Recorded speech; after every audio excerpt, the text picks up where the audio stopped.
Hare Krishna and welcome to my soul school. Shrimad Bhagavad Gita की इस series में मेरे साथ बने रहने के लिए आपका बहुत बहुत शुक्रिया। पिछले एपिसोड में हमने देखा कि भगवान ने कर्म को महत्वता क्यों दी है। आज देखेंगे अध्याय 2 के 64वें श्लोक को। भगवान कहते हैं, इस प्रकार से कृष्ण भावनामृत में तुष्ट व्यक्ति के लिए संसार के तीनों ताप नष्ट हो जाते हैं और ऐसी तुष्ट चेतना होने पर उसकी बुद्धि शीघ्र ही स्थिर हो जाती है। अर्थात भगवान की अहैतुकी कृपा प्राप्त होने पर सभी भौतिक दुखों का नाश होता है। और अब तक हमने देखा भगवान की कृपा उसे प्राप्त होती है जो अपनी सभी इंद्रियों को वश में रखकर भगवान द्वारा दिए कर्म को करता है, वो भी अपना 100% देकर। पिछले एपिसोड में भगवान ने बताया था कि इंद्रियों को जोर जबरदस्ती से या कृत्रिम तरीके से भी वश में किया जा सकता है, पर उससे भी कई बार व्यक्ति मोक्ष को प्राप्त नहीं कर पाता। इंद्रियों को वश में करने के लिए व्यक्ति को कृष्ण का सहारा लेना होगा, अर्थात व्यक्ति को स्पिरिचुअल होना होगा। अगले श्लोक में भगवान कहते हैं, जो कृष्ण भावनामृत में परमेश्वर से संबंधित नहीं है उसकी ना तो बुद्धि दिव्य होती है और ना ही मन स्थिर होता है, जिसके बिना शांति की कोई संभावना ही नहीं है। शांति के बिना सुख हो भी कैसे सकता है।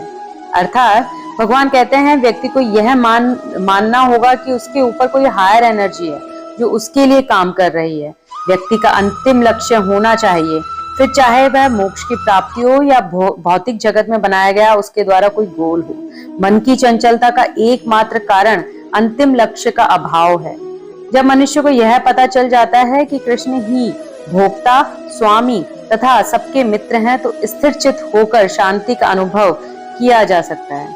अर्थात जब मनुष्य यह जानता है कि उसके ऊपर कोई शक्ति है जो उसके लिए उसका सबसे बड़ा मित्र है, उसका स्वामी है और उसके द्वारा किए कर्मों के फलों को भोगता है, तब व्यक्ति के मन को शांति प्राप्त हो सकती है। जैसा कि हमने कई बार सुना भी है कि अपने कर्मों को भगवान को सौंप दो और फलों की इच्छा मत करो।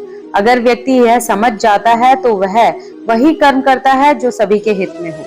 अतः जो कृष्ण या अपने ऊपर किसी हायर एनर्जी से संबंध न रखकर कार्य में लगा रहता है, वह निश्चित ही सदा दुखी और अशांत रहेगा, भले ही वह जीवन में शांति तथा अध्यात्म उन्नति का कितना ही दिखावा क्यों ना कर ले। अगले श्लोक में भगवान कहते हैं, जिस प्रकार पानी में तैरती नाव को प्रचंड वायु दूर बहा ले जाती है, उसी प्रकार विचरणशील इंद्रियों में से कोई एक जिस पर मन निरंतर लगा रहता है मनुष्य की बुद्धि को हर लेती है। यदि व्यक्ति की एक इंद्री भी अपनी तृप्ति में लगी रहती है तो वह व्यक्ति को प्रगति पथ से विपथ कर सकती है।